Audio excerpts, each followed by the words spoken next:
revelando a história, a importância arqueológica do Monte do Templo de Jerusalém. Jerusalém, a cidade de ouro. Em seu coração encontra-se o Monte do Templo, um platô sagrado reverenciado por judeus, cristãos e muçulmanos. Este local é um cruzamento de história, fé e arqueologia. Durante séculos, o Monte do Templo cativou arqueólogos, historiadores e teólogos. Sensibilidades políticas e religiosas tornam o trabalho arqueológico aqui excepcionalmente delicado. No entanto, mesmo sem extensas escavações, pistas tentadoras surgiram, oferecendo vislumbres do passado glorioso do Monte do Templo. Pureza ritual e terra sagrada. O sistema de mikvês como evidência. Uma evidência convincente reside na intrincada rede de mikvês descobertos ao redor do Monte do Templo. Mikvês são banhos rituais usados por judeus praticantes para purificação. Sua presença e localização oferecem pistas poderosas sobre a localização histórica do templo.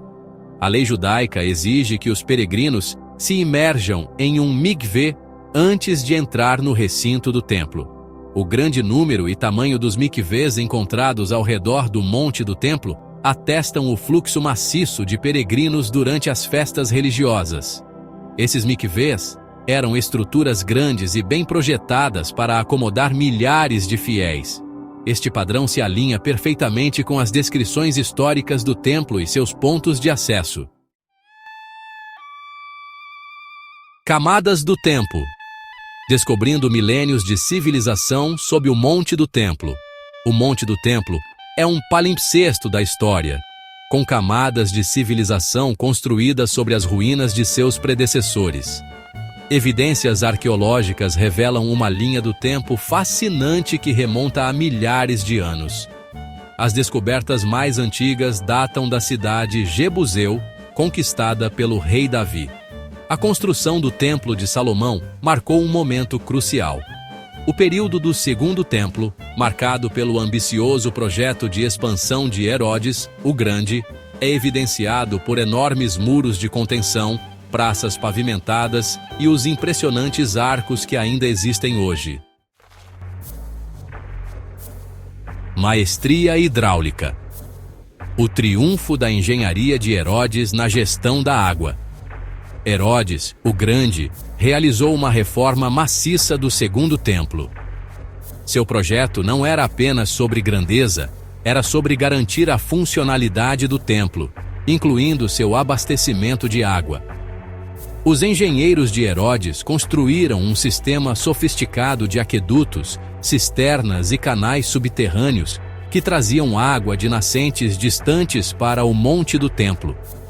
Essas cisternas coletavam e armazenavam água da chuva, garantindo um suprimento contínuo, mesmo durante as estações secas. Os aquedutos canalizavam água de nascentes naturais, demonstrando o domínio romano da hidráulica. Este intrincado sistema de água fornecia as vastas quantidades de água necessárias para a limpeza ritual e os sacrifícios do templo. De Amarna a Salomão, traçando as raízes históricas da importância do templo. As raízes históricas deste local sagrado estão entrelaçadas com a história do povo judeu e sua conexão com a terra de Israel. Desde tempos imemoriais, este local tem sido um ponto focal de devoção e identidade cultural. As Cartas de Amarna, uma coleção de correspondência diplomática do século XIV a.C., oferecem pistas fascinantes sobre as interações entre os antigos reinos. Essas placas de argila mencionam Urusalim, um nome antigo para Jerusalém, como uma cidade de grande importância, destacando seu papel central na região. De acordo com a tradição bíblica, o rei Davi escolheu este local específico, originalmente uma eira Jebuseu, como o futuro local para o templo. Este ato foi um marco significativo na história judaica. Seu filho, o rei Salomão, deu vida a essa visão, construindo o primeiro templo como uma morada para Deus e um símbolo da unidade judaica. Este templo tornou-se um centro espiritual e cultural. A escolha de Jerusalém, e deste local específico dentro da cidade, foi imbuída de profundo significado religioso e histórico, refletindo a importância duradoura deste local sagrado.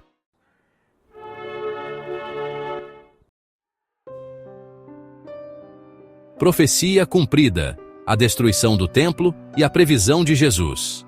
A grandeza do segundo templo teve vida curta, sendo um símbolo de fé e identidade para o povo judeu. Em 70 d.C., as legiões romanas sitiaram Jerusalém e destruíram o templo em um incêndio que consumiu a cidade, deixando um rastro de devastação. Este evento marcou o início de um longo exílio de sua terra natal, espalhando a diáspora judaica pelo mundo. Jesus, décadas antes da destruição do templo, profetizou este mesmo evento, alertando seus seguidores. Ele previu que não sobraria pedra sobre pedra, uma previsão assustadoramente precisa da destruição total que se abateria sobre o templo, cumprindo sua profecia. A destruição do templo não foi apenas um evento histórico, foi um ponto de virada teológico, mudando a história religiosa. Marcou o fim de uma era, o fim do sistema sacrificial como o principal meio de expiação, e uma mudança no relacionamento entre Deus e a humanidade, redefinindo práticas religiosas. Jesus e o templo, uma conexão forjada em pureza e fé. A vida e o ministério de Jesus estavam profundamente entrelaçados com o templo, que era o centro espiritual e cultural de Jerusalém. Ele foi apresentado lá quando bebê, conforme a tradição judaica, debateu com estudiosos em seus pátios quando jovem, mostrando sabedoria além de sua idade, e ensinou e curou dentro de suas paredes quando adulto, atraindo muitos seguidores. O templo foi o pano de fundo para muitos de seus ensinamentos e confrontos com as autoridades religiosas, que frequentemente o desafiavam. Um episódio comovente envolve Jesus derrubando as mesas dos cambistas nos átrios do templo, em um ato de indignação justa. Este ato desafiou a comercialização do templo e a hipocrisia que ele via em sua liderança, causando grande impacto. A ênfase de Jesus na pureza interior ressoou com a ênfase judaica na pureza ritual, mas ele foi além, buscando uma transformação mais profunda. Ele ensinou que a verdadeira pureza vinha de um coração limpo, cheio de amor e compaixão, não apenas de rituais externos, mas de uma vida vivida em verdade e integridade. Do físico ao espiritual, abraçando a nova aliança de purificação. A destruição do segundo templo abriu caminho para uma nova compreensão da adoração e purificação. Com o templo destruído, o foco mudou dos rituais externos para uma transformação interna do coração. Essa mudança se alinhou com os ensinamentos de Jesus sobre a purificação espiritual. Ele ensinou que a verdadeira adoração não se limitava a um templo físico, mas deveria ser oferecida em espírito e em verdade. Os primeiros cristãos viram na morte e ressurreição de Jesus o sacrifício supremo, transcendendo a necessidade de sacrifícios de animais no templo. Esta nova aliança de purificação era sobre uma transformação interior por meio da fé em Jesus Cristo.